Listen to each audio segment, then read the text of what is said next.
Bismillahirrahmanirrahim. Assalamualaikum warahmatullahi wabarakatuh. Berjumpa lagi, mudah-mudahan kita selalu berada di dalam keadaan sehat walafiat. Amin ya Allah ya Rabbal Alamin.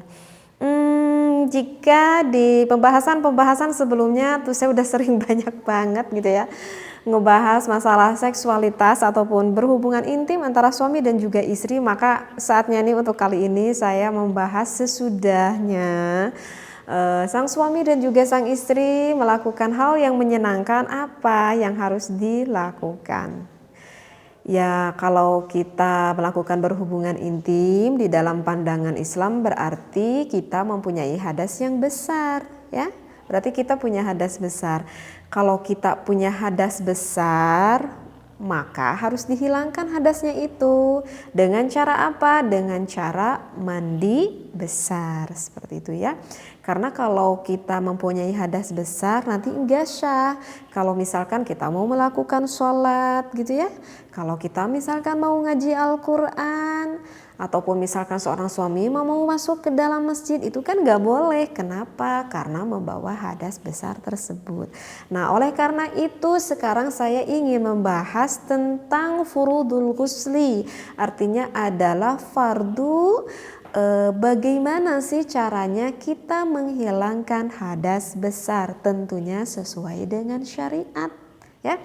Nah, kali ini sekarang yang saya bawa kitabnya ini adalah kitab Safinatun Najah bisyarhi Kasyifatus Sajah karangan Syekh Salim bin Sumer dan juga Syekh An-Nawawi dari Banten, Indonesia. Ulama dari Indonesianya banyak. Kitab ini udah populer banget ya, dikaji oleh kalangan-kalangan santri yang ada di Indonesia. Bismillahirrahmanirrahim. Faslun furudul ghusli, fardunya kita melakukan mandi besar itu isnani, ada dua. An-niyatu, pertama harus dimulakan dengan niat.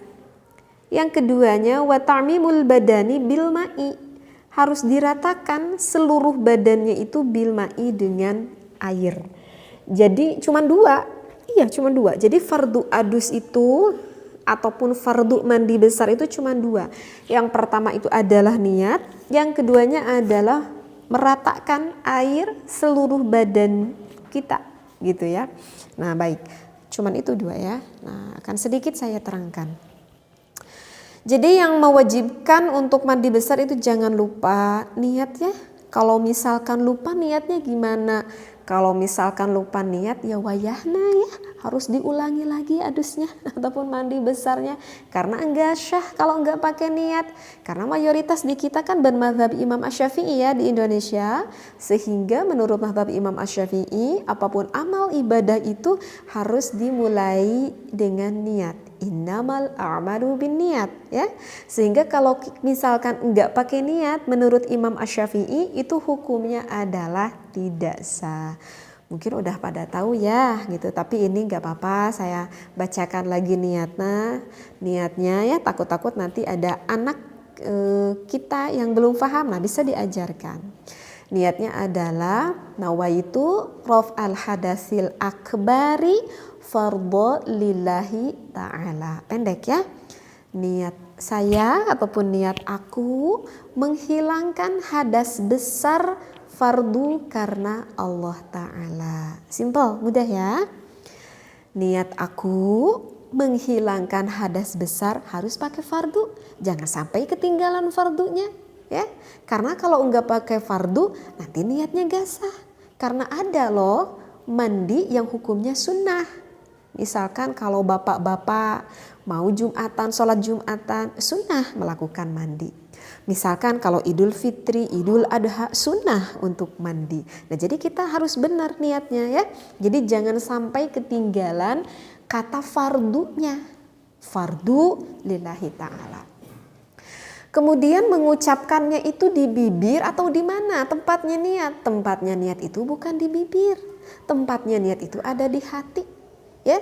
Jadi tempat niat itu al-qalbu, adanya di hati. Adapun kalau ucapannya itu kita diucapkan, terdengar oleh telinga kita kan kalau diucapkan, maka itu hukumnya adalah sunnah. Jadi disunnahkan. Misalkan sebelum niat kita membaca dulu nih.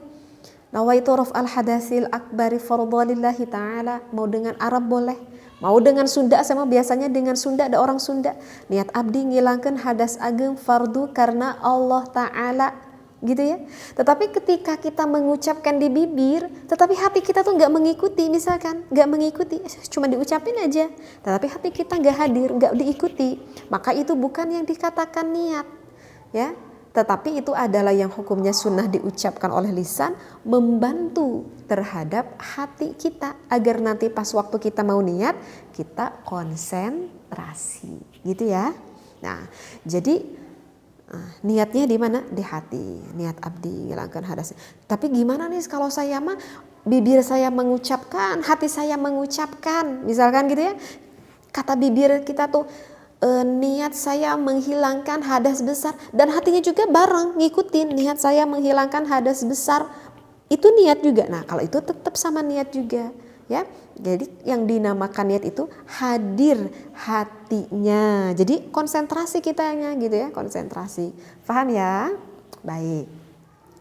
Terus untuk yang kedua, fardunya adus itu adalah meratakan seluruh air harus mengalir ke seluruh tubuh kita, harus mengalir. Jadi jangan sampai ada sedikit pun bagian anggota tubuh kita yang tidak teraliri air.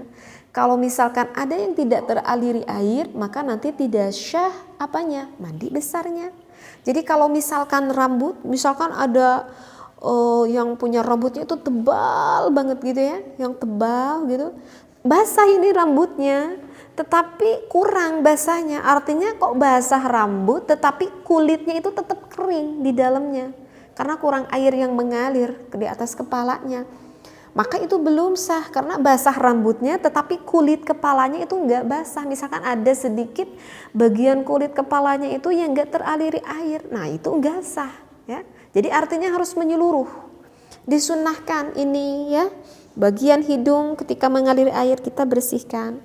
Terus bagian telinga yang zahiriyahnya, yang terlihatnya harus teraliri air. Dan jangan lupa juga bagian depan belakang, bagian depan mau yang laki-laki mau yang perempuan juga ya, apalagi yang perempuan itu ya agak dibersihkan bagian depan dan juga bagian belakangnya. Jangan sampai tidak teraliri air. Seperti itu ya. Jadi gak sulit ya, sebetulnya gak sulit gitu. Tetapi justru yang sulit apanya? Kalau menurut saya itu yang sulit itu adalah airnya. Maksudnya syah mandi besar kita, kalau kita menggunakan air yang suci lagi mensucikan. Jadi tidak cukup hanya suci saja, tetapi air yang suci lagi mensucikan. Tapi kalau saya bahas ini nggak akan cukup 1 jam ya kalau saya membahas air gitu, karena nanti kita harus tahu di dalam air itu ada air 2 kula, ada air yang kurang dari 2 kula, kemudian jenis-jenis air dan banyak sekali pembahasan air. Jadi mohon maaf ya, saya tidak bisa membahas terlalu jauh ya karena sangat akan menghabiskan waktu yang cukup lama gitu. Jadi yang intinya dulu deh ya. Insya Allah kalau memang diperlukan nanti saya akan bahas di dalam bab air. Jadi sekali lagi bisa syah juga mandi besar kita kalau kita gunakan dengan air yang suci lagi mensucikan. Jadi kalau misalkan kita mandi besar gak menggunakan air yang suci ataupun mensucikan, misalkan airnya itu mutanajis, apa itu syah nanti mandi besarnya? Tidak syah. Ataupun kita mandi besarnya menggunakan air yang mustakmal, apakah sah nanti mandi besarnya? Tidak syah. Kalau tidak syah nanti gimana? Ya kalau tidak syah ibu, sholat kitanya juga enggak sah, ngaji Quran kitanya juga enggak sah. Nanti ibu berhubungan lagi dengan suami, ibu-ibu kayak itu membawa hadas besar terus. Nah oleh karena itu kita pentingnya ngaji tuh gitu ya, biar kita tahu nih hukumnya. Baik, apalagi ya? Oh iya, nah ini yang mungkin juga dilakukan nih orang yang belum paham nih tentang fikih. Misalkan kalau kita mandi besar, apakah mewajibkan harus pakai sabun, harus pakai sampo? Sebenarnya nggak ada kewajiban harus pakai sabun, pakai sampo.